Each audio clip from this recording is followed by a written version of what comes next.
a North Korean diplomat, Kim Il-sung University graduate, a man who managed tens of millions of dollars in overseas slush funds for the regime and couldn't scrape together 500 to save his dying daughter. Han Jin-hyuk had everything the system could offer, and it still wasn't enough to buy one real antibiotic. Today, for the first time, he's telling the story of what he carried out of North Korea, hidden inside a pill bottle that once held the counterfeit medicine that killed his child. This is what it costs to live inside the world's most controlled state. Join us in standing up for human rights. Subscribe to hear more stories of freedom and ring the notification bell so you never miss one. My name is Han Jin-hyuk. I'm 52 years old and I now live in South Korea. I was born in the Jonggu district of Pyongyang. I graduated from Kim Il-sung University and worked for North Korea's Ministry of Foreign Affairs. If you're thinking that sounds like a man who had it made, you'd be right. I lived well by North Korean standards, better than almost anyone. So why did I risk my life to escape? And what secret was I hiding inside an old pill bottle when I defected? That's the story I want to tell you today for the first time. It was the fall of 2021. We lived in an elite government apartment building in central Pyongyang, high up overlooking the Taedong River. Top-grade rations, good schools. My older daughter, Seoyeon, was 14. My youngest, Juwon, was 6. Seoyeon loved to draw. Every wall in our apartment was covered with her artwork. She was especially good at landscapes, and she always painted the Taedong River green instead of blue. When I asked her why, she'd grin and say, "Dad, if you look early in the morning, it really is green." My wife Yoonha had studied piano in college. Every evening, she'd teach Seoyeon and Juwon songs. No matter how hard the day had been, the moment I opened the front door, I'd hear their laughter and the sound of the piano drifting down the hallway. That was my world. That was everything. Then in September of that year, I was summoned to the ministry. I walked into the conference room and found a senior official from the party's organization and guidance department. Next to him stood a man in military uniform, Oh Seong-chol. I'd never heard that name before. "Comrade Han Jin-hyuk," the official said, "you are being appointed counselor to our embassy in Havana, Cuba." My heart jumped. An overseas posting was the highest sign of trust the ministry could give. Oh Seong-chol walked over and gripped my shoulder. "Congratulations, Comrade Han. I hear Cuba is quite hot. Take care of yourself." He smiled warmly, but his hand was like a vice. I didn't understand what that meant, not yet. The official added one more thing. "Your assignment will not be ordinary diplomacy. You'll receive specific instructions once you arrive." I didn't ask questions. The party had given me an order. That was enough. When I got home, I told Yoonha, "I'm going to Cuba." She was in the middle of making dinner. She stopped, ladle in hand, and stared at me for a long moment. "What about the children?" It was a solo posting. I was going alone. "I'll be back in a year. 2 at most." She nodded slowly. Her eyes went red. Seoyeon was sitting at the dinner table, listening quietly. She set down her spoon. "Dad, where is Cuba?" "Very far. You have to take an airplane." "Can you call?" "Of course I'll call." She nodded. But that night, the light under her bedroom door stayed on for a long time. The night before I left, she came into my room. She was holding a piece of paper. "Dad, open it." It was a drawing. On the left stood Seoyeon, Juwon, and Yoonha. On the right stood me. A rainbow connected us in the middle. At the bottom, in crooked handwriting, "Dad, come back soon. Seoyeon will be waiting." The rainbow painted by the same hand that always colored the river green. I smiled and folded the drawing into my inside jacket pocket. "I'll bring you art supplies from Cuba. Colored pencils, paints. I'll get you everything." She lit up. The next day at Sunan Airport, Yoona stood holding Juwon. Seoyeon pressed close to my side. Just before I went through the departure gate, she grabbed my sleeve. "Dad, come back." "Promise." I smoothed her hair. "Of course. I'll be home before you know it." Una gave a small nod, still holding Juwon. She was fighting back tears, I could see it. But I looked away. You don't cry at North Korean airports. Deep in my bag was a sealed envelope the party leadership had given me. Open upon arrival. I had no idea where that envelope would take me. The plane climbed. Pyongyang shrank below the river, thinning to a thread, the apartment block shrinking to specks. In my jacket pocket, Seoyeon's drawing rustled. "I'll be back soon." I really believed that. But that peace didn't last. I arrived in Havana in October 2021. The moment I stepped outside the airport, the humidity hit me like a wall. That evening, I opened the sealed envelope. My hands were trembling before I finished the first page.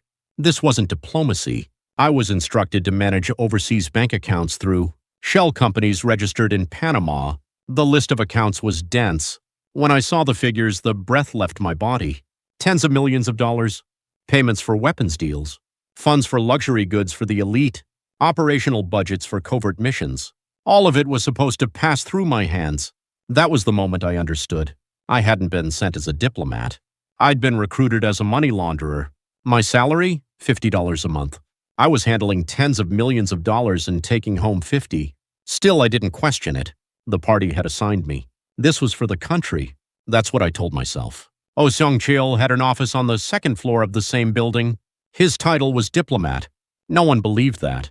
Every time I came back from a bank run, he'd appear in the hallway, timing too precise to be coincidence. Good work today, Comrade Han. And he'd grip my shoulder. Same hand, same pressure, same smile. Still, I didn't understand what it meant. 6 months passed. Then in March 2022, a call came at 3 in the morning. It was Yunha. Her voice was shaking before she said a word. Seo-yeon, her fever is over 104. She can't breathe right. It's acute pneumonia. I was out of bed before she finished. Take her to the hospital. Right now? We went. Her voice broke. They don't have the medicine. The antibiotic she needs, they don't have it. The doctor just kept saying he was sorry. Even the hospital reserved for the families of senior officials had no antibiotics. A 15-year-old girl, struggling to breathe, and the state had nothing to offer her. Everything went white. Then a thought hit me. I have tens of millions of dollars at my fingertips. $500. That's all I needed.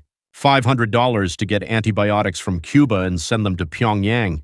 I sat down at my computer at 3 in the morning. I pulled up the slush fund account. My finger hovered over the transfer button. Then I stopped. Moving even $1 from that account would trigger an immediate alert to the party secretariat and the Ministry of State Security in Pyongyang.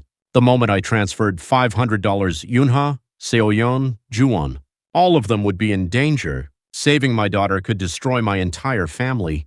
I pulled my hands away from the keyboard, and I wept. Sitting in front of tens of millions of dollars, unable to scrape together $500 for my daughter's medicine. In the end, I did the only thing I could. I scraped together several months of my own salary. The $50 paychecks I'd been hoarding and wired the money home. Go to the Jangmadang, I told Yuna. The Jangmadang, North Korea's black market bazaar. Find antibiotics. Get the best Chinese import you can. I sent the money. Una ran from stall to stall. She found something capsules supposedly imported from China. The packaging looked convincing. There was even a Chinese instruction sheet. White capsules in a clear bottle. She gave them to Seo-yeon. You're going to be okay now. Your dad sent money for the best medicine. Do you know what Seo-yeon said as she swallowed the capsule? This is from Dad? Then I'll get better fast. When Yuna told me that later, I couldn't breathe. 3 days. The fever didn't break. 5 days. Seo-yeon couldn't get up on her own. Every time Yuna called, her voice had a little less hope in it. I searched every pharmacy in Havana. Cuba was under American sanctions. Medicine was scarce. There was nothing to find. Every night, I spread Seo-yeon's drawing on the table beside me. Dad, come back soon. Seo-yeon will be waiting. Those words cut into me every single night. Then on the 10th day, the call came just before dawn. Una's voice wasn't shaking anymore. There was nothing left to shake with. She's gone. One sentence. I knew. Seo-yeon was dead. She was 15 years old. I hung up and sank to the floor of my Havana apartment. I didn't cry. My mind just emptied. Outside, the Caribbean dawn was beginning to glow. I couldn't see it. My daughter was dead. What did the ocean matter? I pulled myself together and contacted the party. I asked to go home even just to attend the funeral. The answer came back quickly. A major transaction is in progress. The Panama accounts must be settled first. You cannot leave your post. Tens of millions of dollars couldn't stop for a single day. But my daughter's funeral, that could wait. I wanted to scream. My mouth wouldn't open. In this system, resistance meant death. 2 weeks later, I was granted a week's leave. 2 days of travel through Moscow to reach Pyongyang. Una was at Sunan Airport holding Juwon's hand. She looked like a different person. Her cheekbones jutted out. Dark circles swallowed her eyes. Juwon saw me and called Dad, but hesitated, hanging back. I'd been gone 6 months. His father had become a stranger. The space where Seo-yeon should have been standing was empty. Inside the apartment, her drawings were still on every wall. The landscape with the green river. The portraits from school. Una hadn't taken down a single one. Then she came out of the bedroom carrying something. A clear pill bottle. The same bottle that had held the antibiotics from the Jangmadang. There were a few capsules left, she said quietly. She opened one in front of me, twisted apart the white shell. White powder spilled out. I dipped my finger in and touched it to my tongue. Nothing. No taste. Flour. The medicine I had scraped together every dollar to buy was flour and starch packed into a capsule. Counterfeit. A fake sold to desperate parents at black market prices. For 10 days, Seoyeon swallowed flour, believing it was medicine from her father, believing she would get better. The money I sent killed my daughter. The bottle shook in my hand. I wanted to hurl it against the wall. I couldn't. This bottle was the last thing Seoyeon had put to her lips. The funeral had been held 2 weeks earlier. Una had done it alone. I went to the grave. A small mound of earth. I crouched in front of it for a long time. I'm sorry kept rising in my throat, but saying it out loud, knowing she couldn't hear me, was its own kind of devastation. A week passed in a breath. I had to go back to Cuba. The morning I left, I said to Yunha, "Give me the bottle." She handed it over without a word. A few fake capsules rattled at the bottom. I put it in my jacket pocket. The same pocket that held Seoyeon's drawing. Back in Cuba, I fell apart. Days the slush fund. Nights cheap rum from Havana's back streets, drunk straight from the bottle. Seoyeon's drawing pinned to the wall. The pill bottle on the table beside it. I didn't know then that Oh Seong-chul had been watching all of it. He was State Security North Korea's secret police assigned to monitor me. Every sign of my unraveling was being filed and sent to Pyongyang. Han Jin-hyuk showing signs of ideological deterioration. That's what the report said. One evening he knocked on my door. He walked in, scanned the empty rum bottles on the table, and came toward me. His familiar hand found my shoulder. "I understand your grief, comrade, but you are the party's man. Important work awaits you." He sounded like he cared. His eyes said otherwise. That was the first time I saw it clearly. He isn't worried about me. He's measuring me, deciding whether I'm still useful. After he left, I took the pill bottle from my jacket pocket. Every time I looked at it, the rage came. At the black market dealer, at whoever made the counterfeit capsules, at a country with no real medicine, and at myself for sitting in front of tens of millions of dollars and not moving 500. But inside that rage, something shifted. For the first time, a thought formed that I couldn't push away. This system did not protect my daughter, which means I have to protect what's left of my family myself. From that day on, I became two different men. On the outside, nothing had changed. I quit drinking. I went back to work. In front of Oh Seong-chul, I was more diligent than ever. The Panama accounts handled without error. New transaction routes processed completely. When he gripped my shoulder and said, "You've pulled yourself together, comrade," I bowed my head and said, "I will never forget the party's grace." Inside, my teeth were clenched. The real transformation was happening in the dark. Every night I took out the pill, bottle, and thought about Juwon, my son, still in Pyongyang, 7 years old now. What if he gets sick? Will Una have to run through the Jangmadang again? Will he swallow flour capsules like his sister and die believing it's medicine? That thought drove me to the edge of reason. And every night, the certainty hardened. I cannot protect my son inside this system. The moment everything changed came in the summer of 2023. I had business at a hotel in Havana. The TV in the lobby was on a foreign channel. The screen showed a South Korean hospital.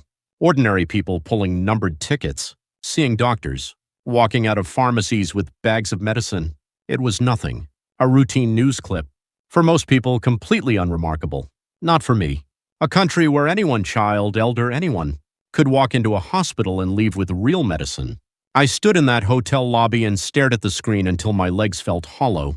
Seoyeon should have had that. She should have lived in a place like that. That was when I started planning.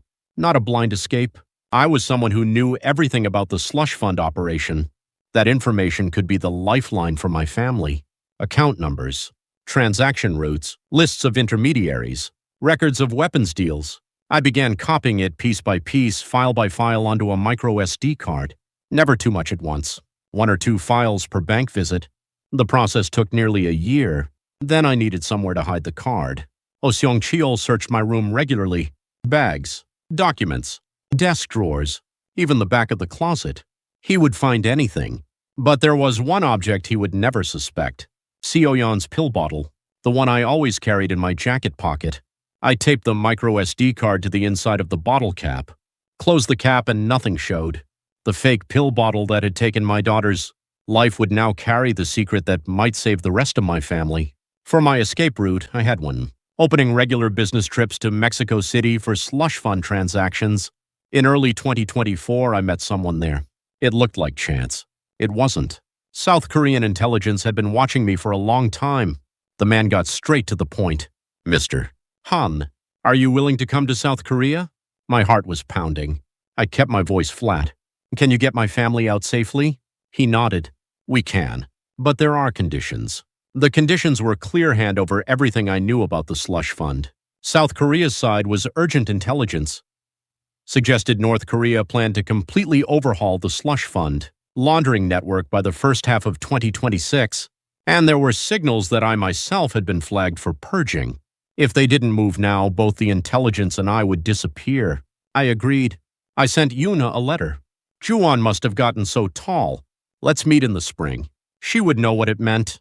It was a code only the two of us understood. Then 2025 arrived and Oseong Cheol changed. Before, he'd catch me in the hallway. Now he walked into my office unannounced. Comrade Han, you've been going to Mexico quite often. Then smiling, did you meet a woman? The smile was there. The eyes were not. He was starting to sense something, but I couldn't stop. The pill bottle was in my jacket pocket. The secret inside it could shake this regime to its core. In February 2026, word came from the South Korean side. Next month. Be ready. The date was set. That night I took out the bottle and held it for a long time. Seoyeon, Dad will protect Juwon. I promise. My hands shook. My mind was already decided. The last week of February, the operation details arrived. Una and Juwon would be extracted first. Pyongyang to China. China to Bangkok. Bangkok to Mexico City on false passports. Pyongyang to Mexico, simple to say. This was a special operation with Chinese brokers and Korean intelligence working together. Normally, they wouldn't run something like this. But the intelligence on that SD card was worth it. They needed to move before the laundering network was replaced. I scheduled a business trip to Mexico City for the first week of March. A routine meeting with slush fund contacts.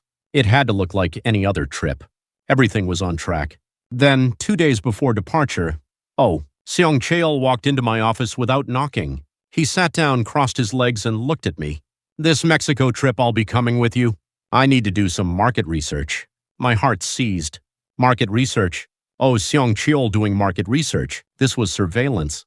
Plain and simple. I couldn't refuse. Refusing would turn his suspicion into certainty. Of course. Let's go together. I smiled. I don't know if it looked convincing. I went straight to the bathroom after he left, locked the door, braced myself against the sink. The face in the mirror had gone white. I contacted the South Korean side immediately. Seong Cheol is coming. We need to adjust. The handler went quiet for a moment, then said, we proceed on schedule. We'll change the method. Stay as close to Seong Cheol as possible, act completely natural. That didn't reassure me. But there was no turning back. Yuna and Juwon had already left Pyongyang. They were somewhere in China or on their way to Thailand. If I stopped now, they'd be abandoned in the middle of nowhere. On the flight from Havana to Mexico, 3 hours Oseong Cheol sat right next to me. He made small talk. The weather in Cuba. Gossip about embassy staff. Casual conversation. But every sentence felt like it might be a trap. So I said as little as possible. The pill bottle was in my inside pocket. Every time the plane hit turbulence, I heard the faintest rattle of the fake capsules. A sound only I could hear. Seong Cheol had his eyes closed, sleeping or pretending to sleep. There was no way to know. We checked into the hotel in Mexico City. Seong Cheol took the room right next to mine. He came into my room after unpacking. Traveling light, I see. His eyes swept across my bag. Documents, toiletries, spare clothes. Then his gaze landed on my jacket draped across the bed. He tapped the inside pocket. Something was there. He reached in and pulled out the pill bottle. Time stopped. He held it up to eye level, tilted it. Through the glass, he could see a few fake capsules rolling at the bottom. He didn't look at the cap. But if he opened it, the SD card taped inside would be right there. I held my breath. Comrade. His eyes moved to mine. You still carry this? I had prepared for this moment. I kept my voice cold and steady. That bottle held the counterfeit medicine that killed my daughter. Every night I look at it and I remind myself to root out corruption in the black market. And to never let a single dollar of the general's funds go astray? Oh Seong-cheol stared at me. 3 seconds. It felt like 30 minutes. Then the corner of his mouth curled up. Your loyalty is iron strong. He set the bottle down on the jacket and gripped my shoulder. He leaned in close. Don't let that devotion waver. I'll be watching. He left. I dropped onto the bed. My legs had nothing left. I picked up the bottle and opened the cap. The SD card was still there, exactly where I'd taped it. My palms were soaked. Tomorrow. Tomorrow everything gets decided. Una and Juan were somewhere in Mexico City. I had to reach them with Oh Seong-cheol. Watching and make it to the South Korean embassy. I lay there all night, the bottle in my hand. Eyes open, March 1st, Mexico City. The sky was clear. That clear sky made me uneasy. Breakfast with Oh Seong-cheol in the hotel restaurant. Coffee, casual tone. I have a business meeting this morning. Zona Rosa about 30 minutes by taxi. Oh Seong-cheol set down his cup. Mind if I come? Expected. This is a private financial meeting. An outsider would raise flags with the contact. He studied me for a moment, then nodded. Go ahead. I'll wait here. I walked out of the hotel, flagged a taxi, set off towards Zona Rosa. The South Korean handler's designated meeting point was a restaurant away from the city center. In the back seat, I looked behind me. No one appeared to be following, but I couldn't relax. Oh Seong-cheol wasn't the type to simply let someone go. Inside the restaurant, the South Korean handler was already there, and in the far corner, Yunha and Juan. The moment Juan saw me, he flew out of his chair. Dad! He sprinted across the room. 5 years. When I left for Cuba, he was 6 years old. Now he was 11. The top of his head reached my chest. I caught him and held on. Too tight. He laughed. Dad, that hurts. Onha couldn't stand up. She sat there and wept. So did I. Up close, her face was more hollow than when I'd last seen her in Pyongyang. The journey from China to Thailand to Mexico, I could only imagine what that had cost her. She reached into her bag and pulled out a folded piece of paper. She held it out. I opened it. It was one of Seoyeon's drawings from school. All 4 of us standing side by side, holding hands, smiling. Seoyeon. Juwon. Euna. Me. Una's voice barely held. I took it off her bedroom wall. This is why we came all this way, isn't it? I held the drawing and couldn't move. The pill bottle was in my jacket pocket. Seoyeon's drawing and the bottle that had held the fake capsules that killed her in the same pocket. The tears wouldn't stop, but there was no time. The handler stepped forward. Mr. Han, this has to be it for now. We need to move immediately. The final plan safe house tonight. South Korean embassy at dawn. I had to go back to the hotel. Spend one more night in Oh Seong-cheol's shadow. In the taxi back, my phone rang. The handler's voice was taut. We have a problem. After you left, Oh Seong-cheol, went to the lobby and asked the front desk about a taxi. Then he appears to have flagged down another cab and followed you. He may have gotten close to the restaurant. The blood drained from my face. If Oh Seong-cheol had seen Yunha and Juwan, an Asian woman and a child in that restaurant, that alone was enough to connect the dots. Yuna and Juwan have been moved to the safe house. Oh Seong-cheol didn't make it inside, but he likely has the picture. When I walked into the hotel lobby, Oh Seong-cheol was already there. He stood as I approached. How was the meeting? Same voice. Different eyes. Something behind them, either knowledge or the search for it. Fine. Confirm the terms with the contact. He nodded. He didn't reach for my shoulder. That scared me more than anything. When he stopped grabbing my shoulder, it meant the performance was over. Back in my room, door locked. I called the handler. He knows. Or he's about to. If Oh Seong-cheol reports to Pyongyang, it's over. You need to be inside the embassy before that call goes out. We can move the timeline up. Stand by. I opened Seoyeon's drawing on the bed. 4 people holding hands. Now 3 would have to walk forward. I took out the pill bottle. The fake capsules rattled. The SD card waited under the cap. Seoyeon, just a little longer. Tonight is the end. Then footsteps in the hallway. They stopped outside my door. No knock. Just someone standing there. I slipped the bottle into my pocket and went still. After a long moment, the footsteps moved away. Oh Seong-cheol reporting to Pyongyang was only a matter of time. Daybreak was the deadline. 3 a.m. A text from the handler. Come out now. Emergency exit, not the lobby. I put on my jacket. Grabbed one bag. Passport. Documents. Seoyeon's drawing. And in my inside pocket the pill bottle. That was everything I owned. I pressed my ear to the door. The hallway was silent. I checked the crack under Oh Seong-cheol's door for light. Dark. Asleep or awake in the dark, waiting. No way to know. Down the emergency stairs. Each concrete step echoed. I went as slowly as I could, one step at a time. Out through the back exit, an alley. A black car idling at the curb. The rear door opened. The handler nodded. The moment I was inside, the car moved.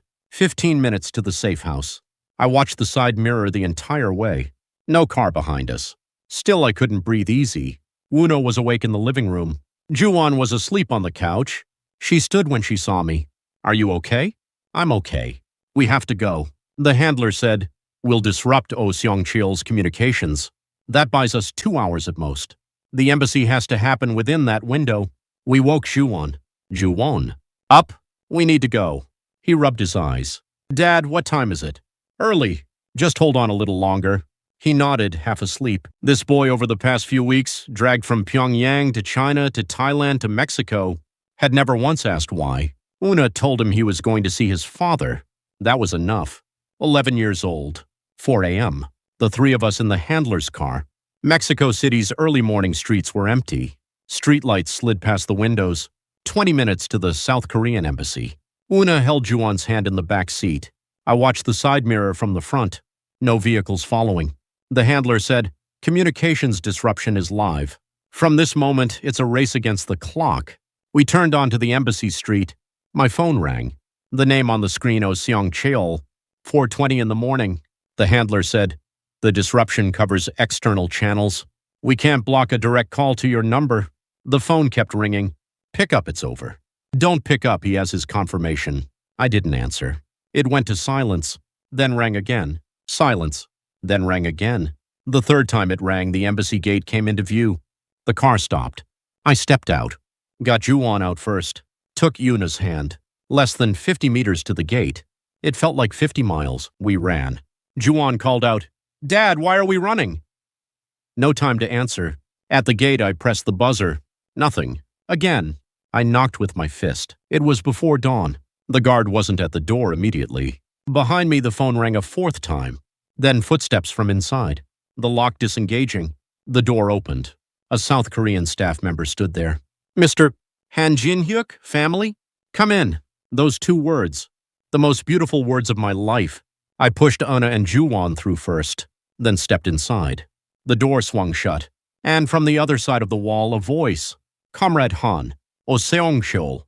Where he'd come from, how he'd followed, I didn't know. But the door was closed. His voice broke against the wall and scattered. I stood in the embassy lobby holding Ju-won. Unha pressed her forehead against my back and wept. "It's over." The words came out of my own mouth. "It's over now." Ju-won looked up. "Dad, where are we?" "Somewhere safe." That was the only answer I had. A staff member led us to a small room.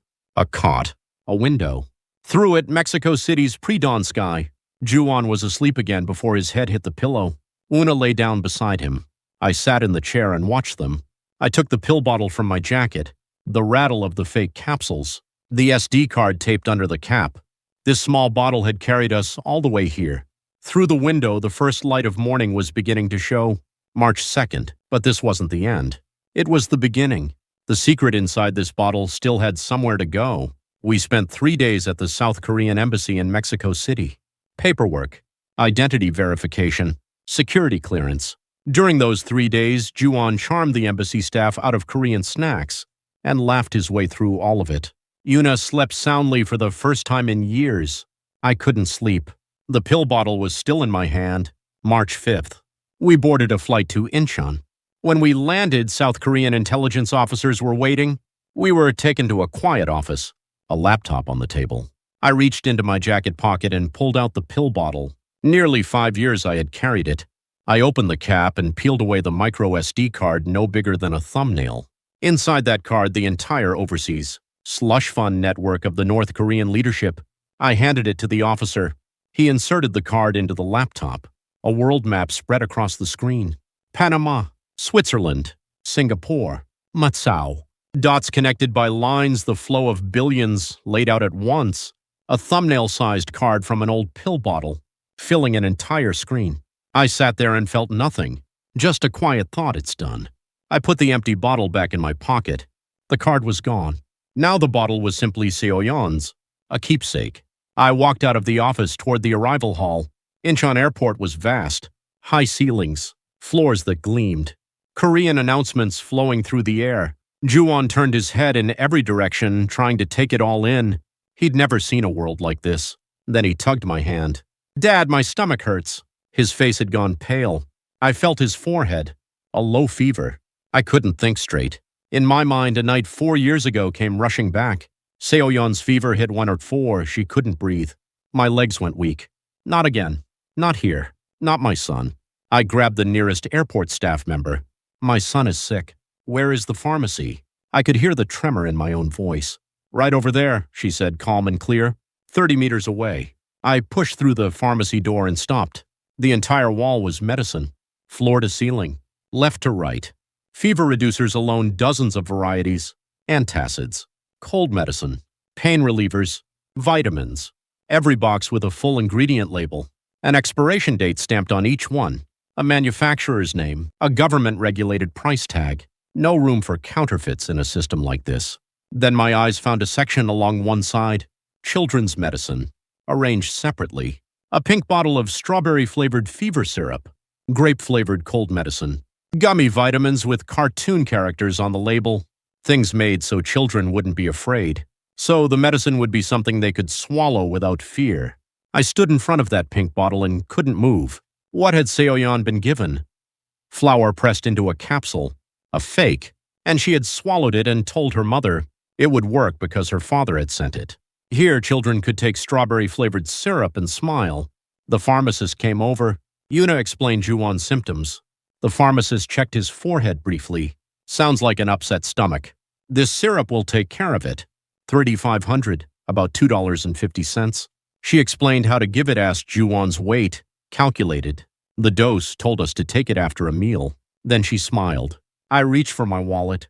My hand stopped. 3,500. I had managed tens of millions of dollars. I hadn't been able to move 500 for Seoyeon's medicine. Here, $2.50. For anyone. No name required. No rank. No connections. In this country, when a child is sick, you buy medicine. Real medicine. I reached into my jacket pocket and took out the pill bottle.